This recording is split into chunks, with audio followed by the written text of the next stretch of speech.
Agak lucu ya. Jangan kumpulkan harta di bumi kalau itu yang membuat kita lupa akan Tuhan. Saudara yang kekasih, hidup itu pilihan. Amin. Amin. Kita yang memilih kepada siapakah kita harus beribadah. Dan kita juga yang memilih, saudara yang kasih, apakah kita setia kepada Tuhan atau tidak setia. Jadi hidup itu pilihan. Amin. Amin. Sebenarnya saudara yang kasih, berhasil tidaknya, sebenarnya saudara yang kasih, kita yang memilih. Kalau kita memilih untuk taat patuh kepada Tuhan, pastilah Tuhan memberikan kepada kita apa yang sesuai dengan yang Dia kehendaki. Ya.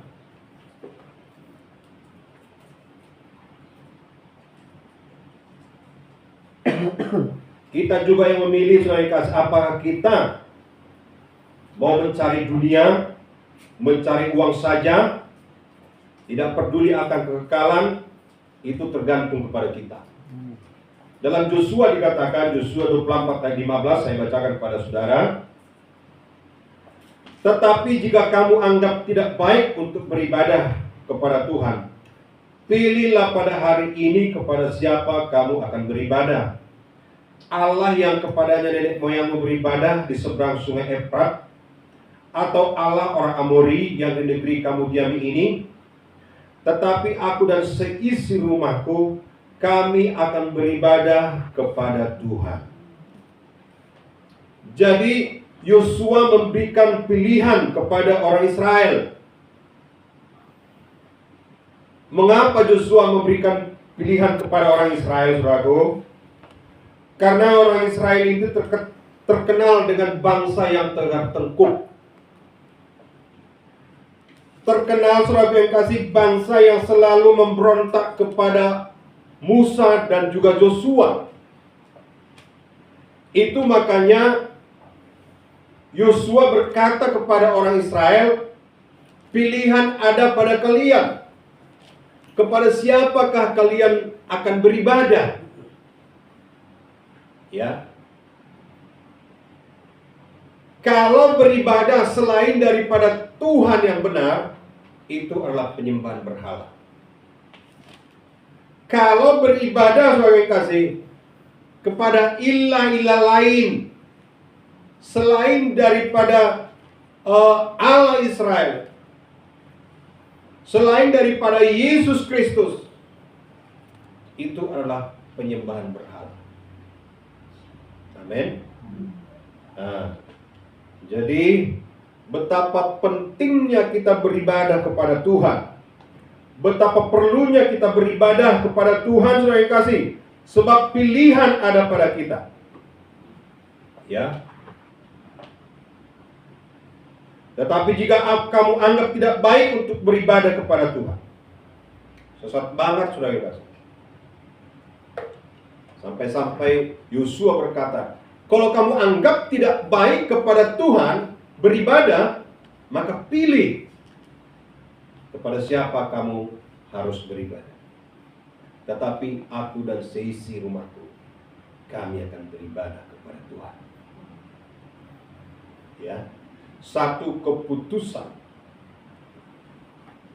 Sama saja dengan perkataan seperti ini, saudaraku.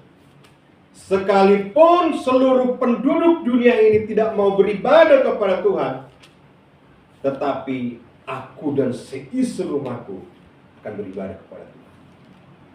Itulah perkataan Yosua, saudara. Ya. Banyak godaan supaya kita tidak beribadah. Ya, pada umumnya, saudara yang kasih, adalah godaan-godaan dunia. Dan juga, saudara, kesenangan-kesenangan dunia. Ya, yang menggoda kita untuk tidak beribadah kepada Tuhan. Tetapi kalau kita mengambil keputusan, aku dan seisi rumahku beribadah kepada Tuhan, itu adalah tindakan yang benar. Sebab itu mengandung kekekalan.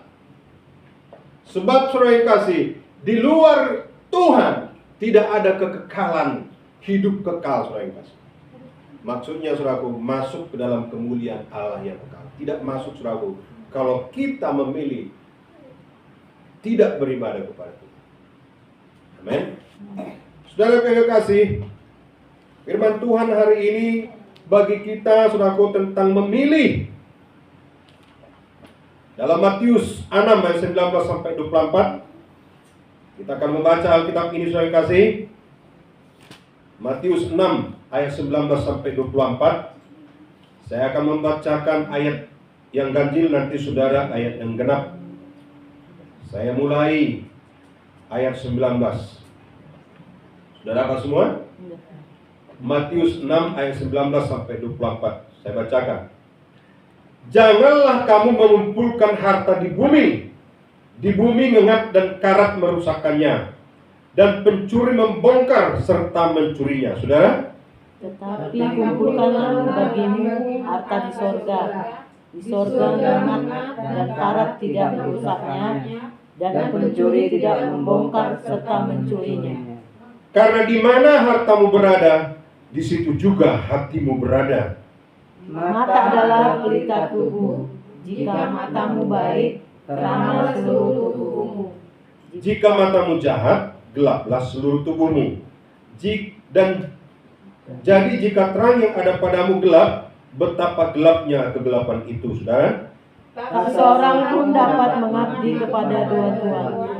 Karena jika demikian, ia akan membenci yang seorang dan mengasihi yang lain. Atau ia akan setia kepada yang seorang dan tidak mengindahkan yang lain.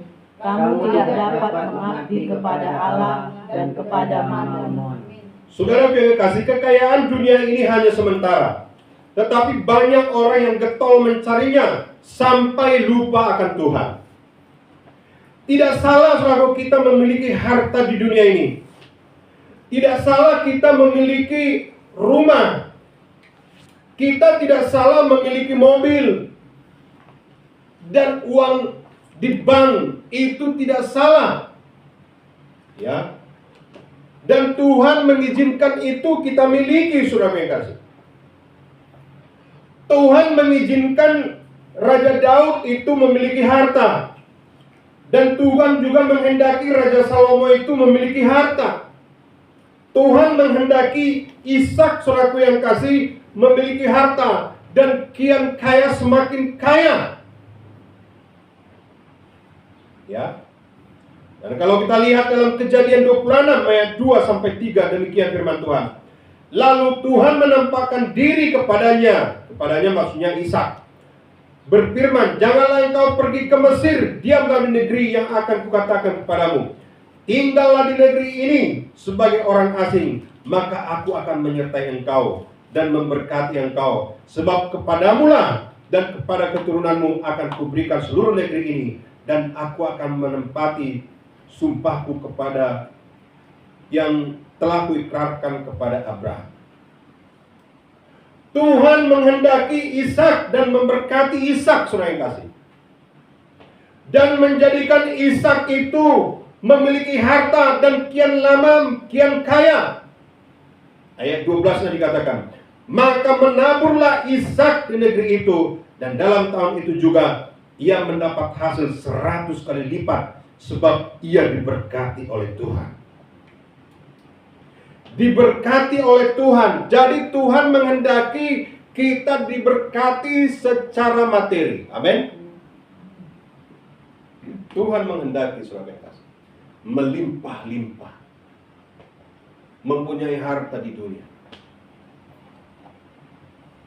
Dan firman Tuhan berkata, saudara yang kasih, Tuhan memberkati Ishak dan kian lama kian kaya, bahkan 100 kali lipat ganda bertambah kekayaannya,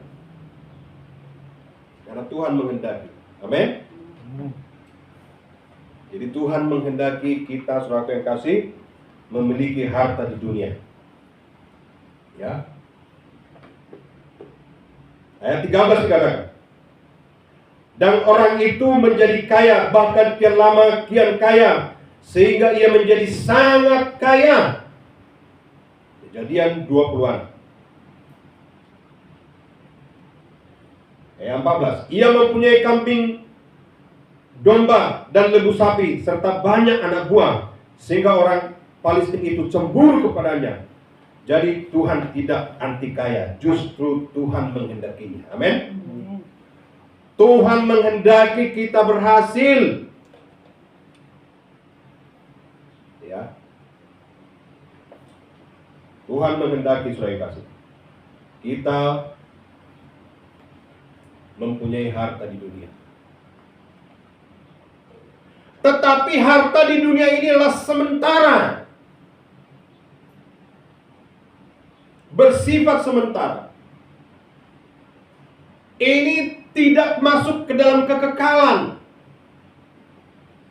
Kalau kita mempunyai harta, saudara kasih, kalau kita meninggalkan dunia ini, maka harta tidak kita bawa mati. Ya. Enggak kita bawa mati. Ya. Sebagaimana kita dipanggil oleh Tuhan. Tuhan membentuk tubuh fisik kita ini dari tanah. Dan kalau kita meninggal akan kembali kepada tanah. Gak ada yang kekal di dunia ini.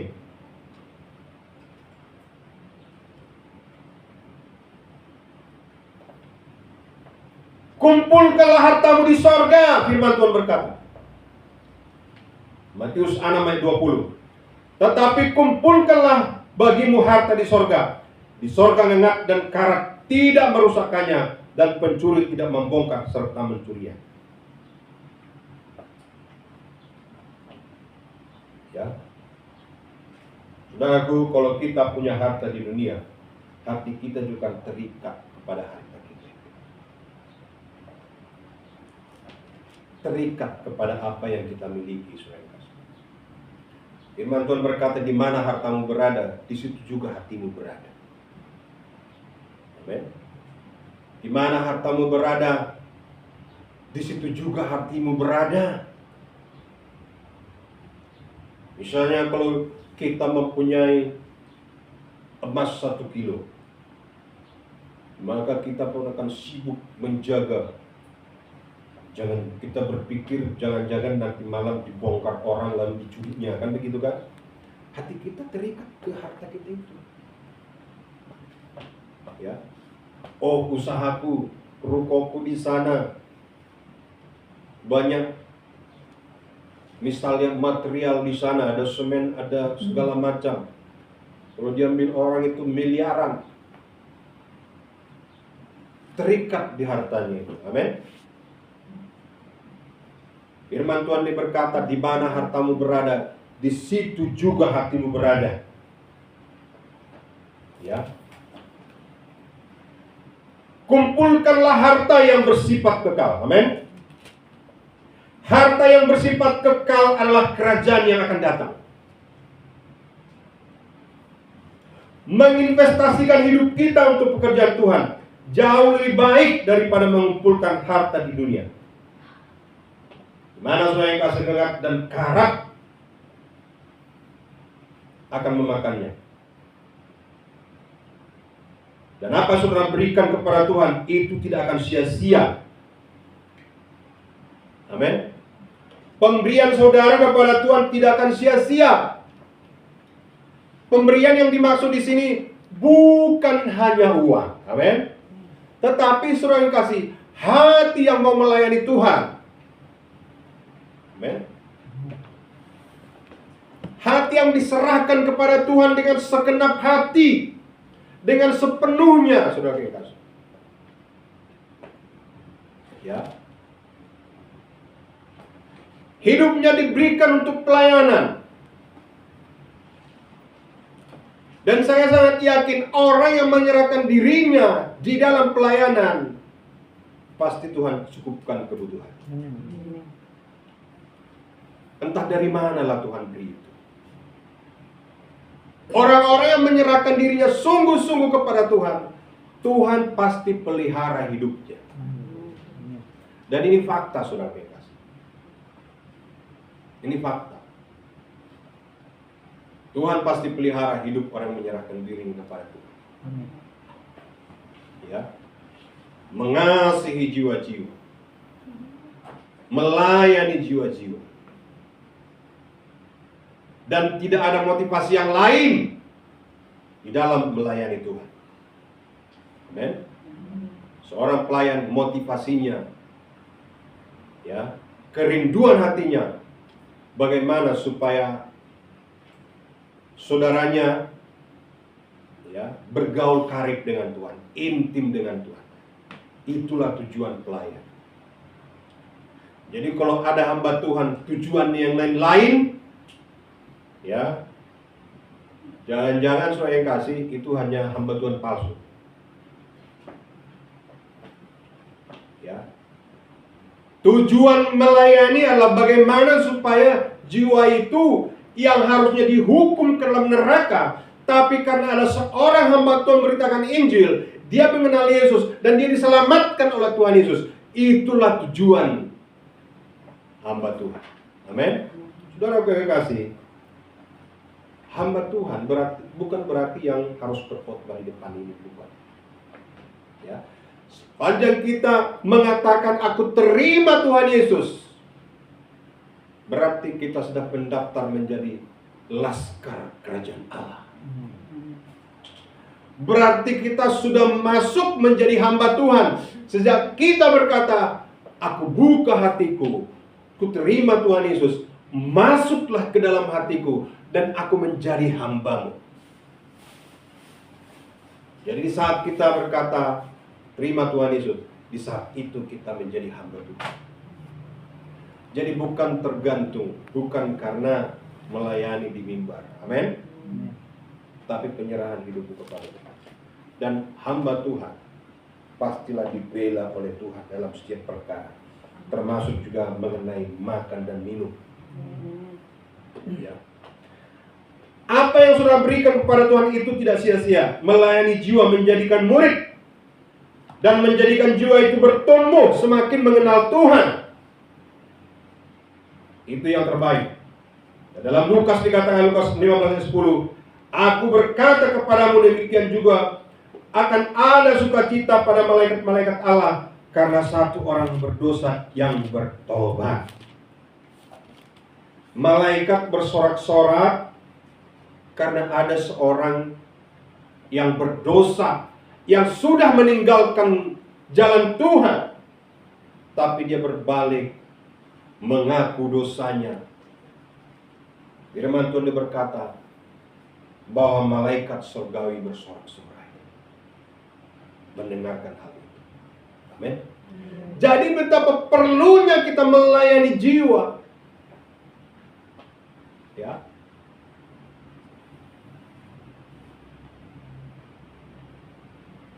Saudaraku,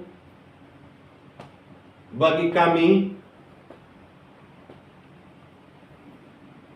memenangkan jiwa itu hal yang paling penting. Membawa jiwa-jiwa kepada Yesus, bertobat sungguh-sungguh. Kalau saya bertekad berapapun harganya, saya rela bayar. Ya. Hidup saya persembahkan untuk melayani jiwa-jiwa. Bagaimana jiwa-jiwa itu supaya mengenal kebenaran? Itu jauh lebih penting, saudaraku, daripada mengumpulkan harta di dunia ini. Ya. Menangkan jiwa berapapun harganya. Dengan kata lain, mengorbankan nyawa pun rela demi melayani jiwa. Bukankah itu yang dilakukan oleh Tuhan Yesus di dunia ini? Bukankah itu yang dilakukan oleh rasul-rasul di dunia ini? Bukankah itu yang dilakukan oleh pekabar-pekabar Injil di Indonesia ini? Termasuk No Mention? Termasuk hamba Tuhan yang sebelumnya, Hudson Lehman. Sebelum No Mention, di abad ke-7 sudah datang Injil ke Indonesia. Apa yang mereka lakukan, saudara yang kasih?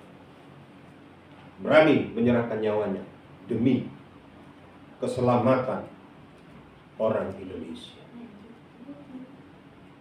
Berani menyerahkan nyawanya demi keselamatan orang Batak.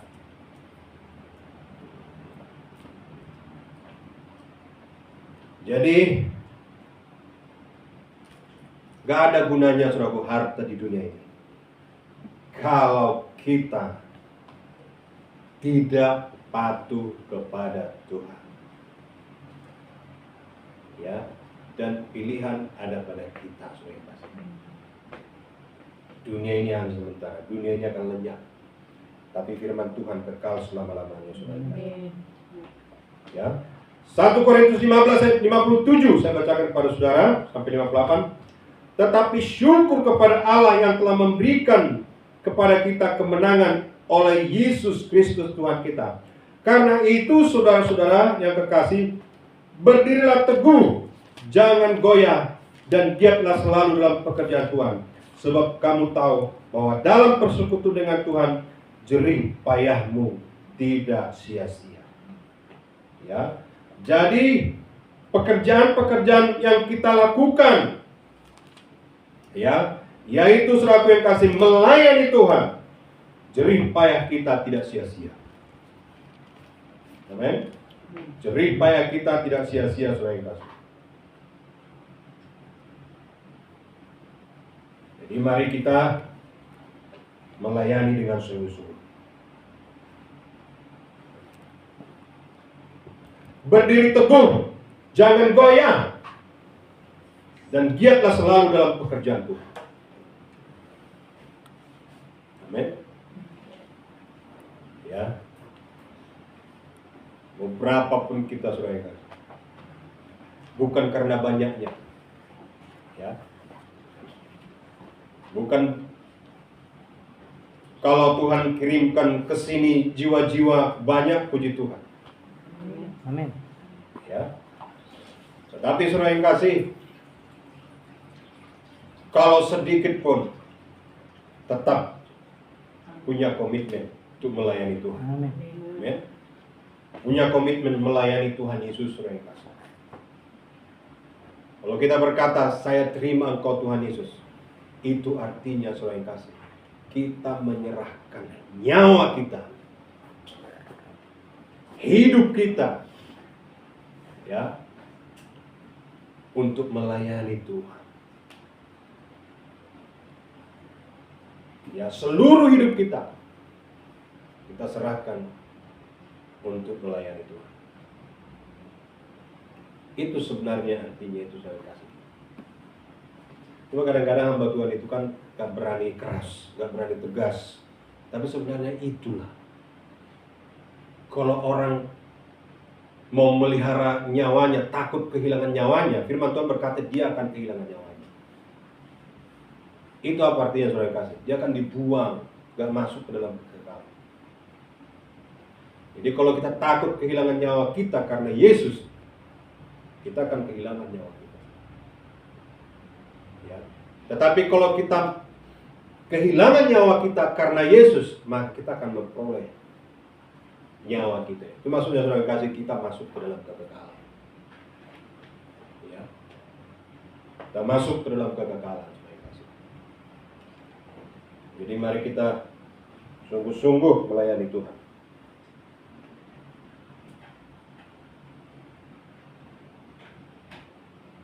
Saudara yang kasih, mata dan pendengaran kita mempengaruhi tindakan kita. Amen. Apa yang kita lakukan pasti ada hubungan dengan pendengaran dan penglihatan kita. Ya. Dan bagaimana kalau penglihatan kita itu kabur? Apa yang kita lakukan ada hubungan dengan apa yang kita dengar dan yang kita lihat. Jadi itu makanya, saudara yang kasih, kita harus juga kuasai pendengaran kita. Amin. dan juga penglihatan kita, supaya kita berkenaan di hadapan Tuhan. Ya. Jikalau kita melihat hal-hal yang membuat kita jatuh ke dalam dosa, sebaiknya kita berhenti dari situ. Bertobat, amin. Matius 6 ayat 22 sampai 23 dikatakan, saudara kasih, mata adalah pelita tubuh. Jika matamu baik, teranglah seluruh tubuhmu. Jika matamu jahat, gelaplah seluruh tubuhmu. Jadi, jika terang yang ada padamu gelap, betapa gelapnya kegelapan itu. Ya. Jadi mata adalah pelita tubuh. Jika matamu baik, teranglah seluruh tubuhmu. Tetapi jika matamu tidak baik, gelaplah seluruh tubuh. Ya. Sekarang kita sudah tahu kebenaran. Tuhan sudah perlihatkan kita, ini salah, ini dosa. Jangan lakukan itu. Udah selik mata rohani kita ini. Tetapi saudara yang kasih, karena kegelapan itu mendesak, sehingga kita pun tidak bisa melihat jalan, dan kita terjerembab ke dalam dosa kegelapan itu. Ya, kita lari daripada kebenaran, saudara yang kasih. Dalam kitab Mazmur dikatakan, firman-Mu adalah terang bagi jalanku dan pelita bagi kakiku. Firman Tuhan berkata, saudara yang kasih. Mazmur berkata demikian. Firman Tuhan itu adalah terang bagi jalan kita, pelita bagi kaki kita. Apakah firman Tuhan itu ada di hati kita? Apakah firman Tuhan itu hidup di hati kita, dan kita merenungkan itu, saudaraku, dimanapun kita berada? Karena semakin kita merenungkan firman Tuhan, ya, dan kita juga melakukan firman Tuhan itu, saudara yang kasih, maka terang jalan kita akan semakin terang, dan kita bisa berjalan dengan baik, tidak takut tersesat. Amin. Tidak takut tersesat, saudara yang kasih. Ya. Tetapi kalau kita membiarkan diri kita, saudara yang kasih, dikuasai oleh kegelapan, maka semakin lama kita berjalan dalam kegelapan, maka kita akan berjalan di dalam kesesatan. Semakin lama kita berjalan, semakin kita tidak peduli akan kebenaran, maka semakin lama kita semakin tersesat. Ya, nggak langsung, saudara. Pelan-pelan dulu itu. Nggak apalah. Nggak usahlah berdoa, misalnya begitu. Malas, ngantuk.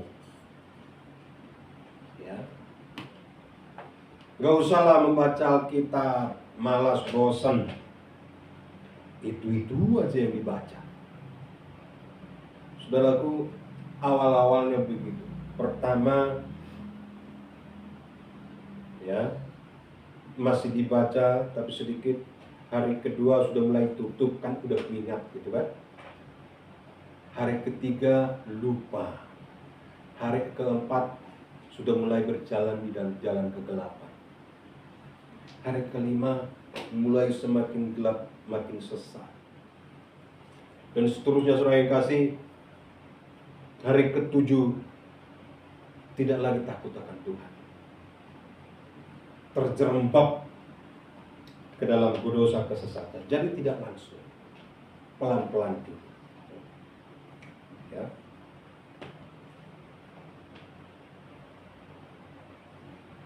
Jika matamu jahat, gelaplah seluruh tubuhmu. Jadi jika terang yang ada padamu gelap, betapa gelapnya kegelapan itu. Apa yang kita pandang dan dengar ketika Tuhan memanggil? Ya. Ketika Tuhan mengingatkan kita akan firman-Nya, bagaimana respon kita akan panggilan Tuhan itu? Ya. Tetapi jikalau mata kita jahat, maka kita akan berjalan di jalan yang gelap. Dan kegelapan itu bisa membuat kita capek, tersesat. Semakin lama berjalan di kegelapan, maka semakin sesatlah jalan kita. Tetapi kalau kita berjalan dalam terang, maka kita tidak akan tersesat. Mazmur 119 ayat 105, demikian firman Tuhan. Firman-Mu itu pelita bagi kakiku dan terang bagi jalan. Ya. Firman Tuhanlah menjadi terang bagi jalan kita, pelita bagi kaki kita, saudara.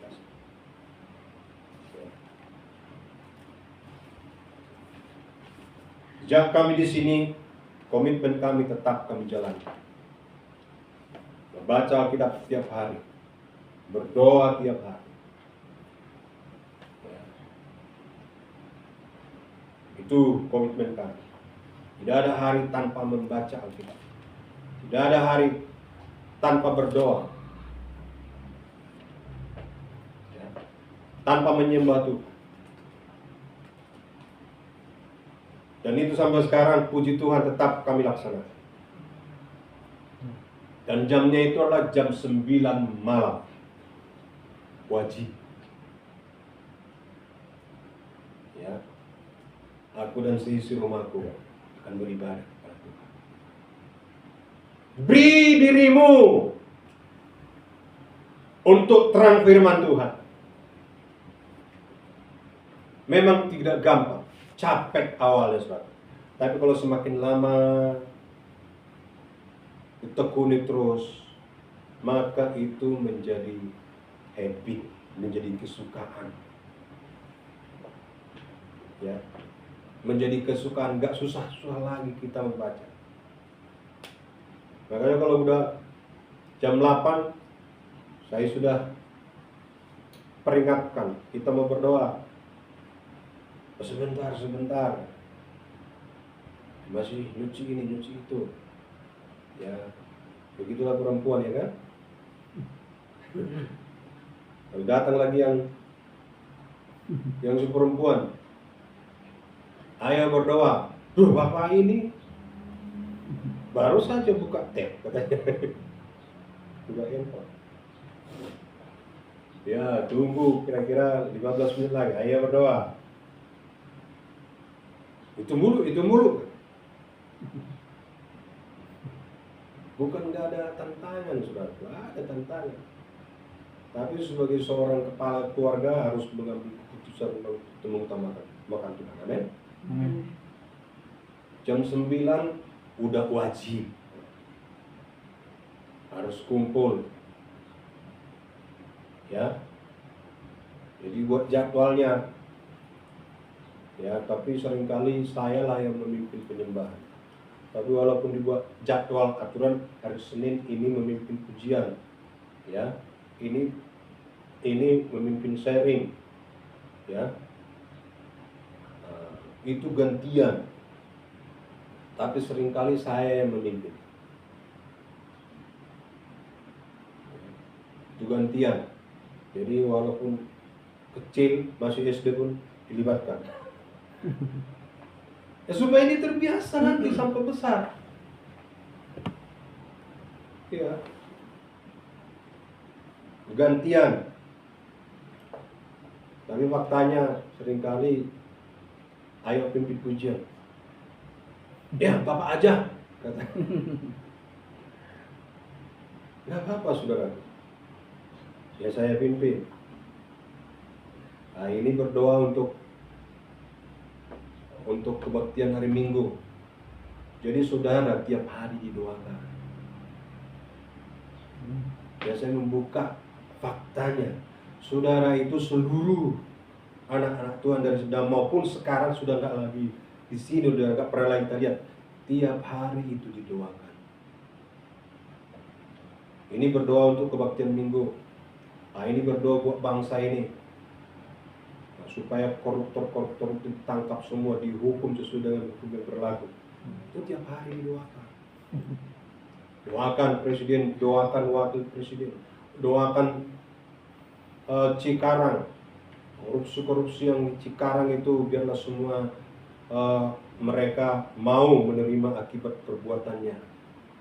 Saya nggak tahu apakah memang mungkin Tuhan yang menjawab doa sehingga masalah Aqua terbongkar.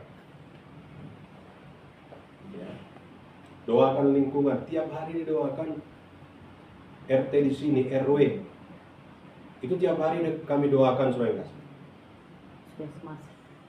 Puskesmas, tiap hari kami doakan itu. Jadi makanya saudara melihat, kami tidak begitu heran, terkejut jika kami mendatangi RT, datangi RW, datangi camat, Bimas Pol, Babinsa, semua mereka itu cepat tanda tangan saat kami minta izin di sini. Nggak ada istilah menolak. Tapi mereka berkata, kami akan bantu jaga. Nggak ada yang menolak, saudara. Kenapa? Tiap hari didoakan. Nggak pernah lepas dari doa tiap hari. Lalu sekolah minggu. Sekolah minggu itu juga tiap hari. Bagian sekolah minggu itu yang mendoakannya adalah Angel. Itu kewajiban dia. Siapa-siapa yang sekolah minggu itu pernah datang di sini, tiap hari itu didoakan. Ya, kami doakan tiap hari. Gak ada alasan untuk tidak berdoa bagi mereka. Ya, memang kadang-kadang memaksa, saudaraku. Ya, istri juga kadang-kadang dipaksa juga. Ya, anak juga dipaksa. Ya, atau sebagai seorang kepala keluarga, ya saya harus bertanggung jawab kepada Tuhan sebagai imam dalam keluarga saya. Sampai sekarang itu tetap kami lakukan. Mulai sejak awal kami ada di tempat ini. Saudara tahu, awal ibadah di tempat ini kami beribadah, saya, Angel dengan Ibu Gembala. Saya yang khotbah, Angel, Ibu Gembala worship leader, lalu Angel jemaatnya. Jadi satu orang jemaatnya, namanya Angelina. Jadi saya main gitar. Jadi kalau pemimpin pujian ya Mama Angel, saya main gitar. Belum ada keyboard pada waktu itu ya. Oh, udah ada kali ya? Belum ya? Nah, jadi itulah kami bertiga. Apakah semangat saya berubah dahulu dan sekarang? Gak ada berubah. Ya, saya tetap semangat tuh melayani. Ya, karena saya tahu saya kasih bahwasanya hidup ini adalah pelayanan. Kami layani jiwa-jiwa, kami datangi. Ya, orang yang berjanji, dijanjikan dari sana satu tim kami yaitu Pak Tambah. Tapi Pak Tambah juga nggak datang. Dengan Ibu yang sekarang katanya udah di Bosong Benteng ibadah. Ya, itu juga berjanji bahwa di sini, tapi faktanya nggak ada. Ya, tapi kami tetap berdoa kepada Tuhan. Amin.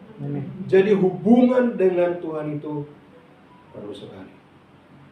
Jikalau tidak baik untuk beribadah kepada Tuhan, pilihlah pada hari ini, kata Joshua. Tapi aku dan sisi rumahku, kami akan beribadah kepada Tuhan. Itu kata Joshua, saudara kasih.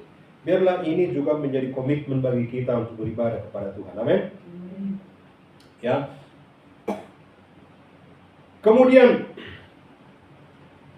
Matius 6:24 dikatakan, tak seorang pun dapat mengabdi kepada Tuhan Karena jika demikian ia akan membenci yang seorang dan mengasihani yang lain, atau ia akan setia kepada yang seorang dan tidak mengindahkan yang lain. Kamu tidak dapat mengabdi kepada Allah dan kepada Mammon. Ya. Jadi kepada siapa kita mengabdi? Kita yang memutuskan. Amin. Kepada siapakah kita mengabdi? Apakah kita mengabdi kepada Tuhan atau kepada dunia? Itu tergantung kepada kita. Ya. Tetapi saudaraku, kalau kita memang mau memiliki kehidupan yang kekal, maka kita harus mengambil keputusan mengabdi kepada Tuhan. Amin. Jadi pengabdian bukan hanya di kebaktian minggu, bukan. Di rumah juga kita tetap mengabdi. Amin. Doa kita bagaimana? Ya. Bagaimana perenungan kita akan firman Tuhan? Bagaimana kita mengasihi jiwa-jiwa? Sama seperti saya katakan tadi, saudara yang kasih, bahwa seluruhnya saya persembahkan kepada Tuhan. Ya. Termasuk nyawa dan termasuk apa yang kumiliki, saudara. Saya persembahkan kepada Tuhan. Ya. Jadi saudara yang kasih, yang kita layani bukan manusia, tapi yang kita layani adalah Raja di atas segalanya. Tuhan di atas segala Tuhan, saudara kasih. Dikatakan di sini, tak seorang pun dapat mengabdi kepada dua tuan.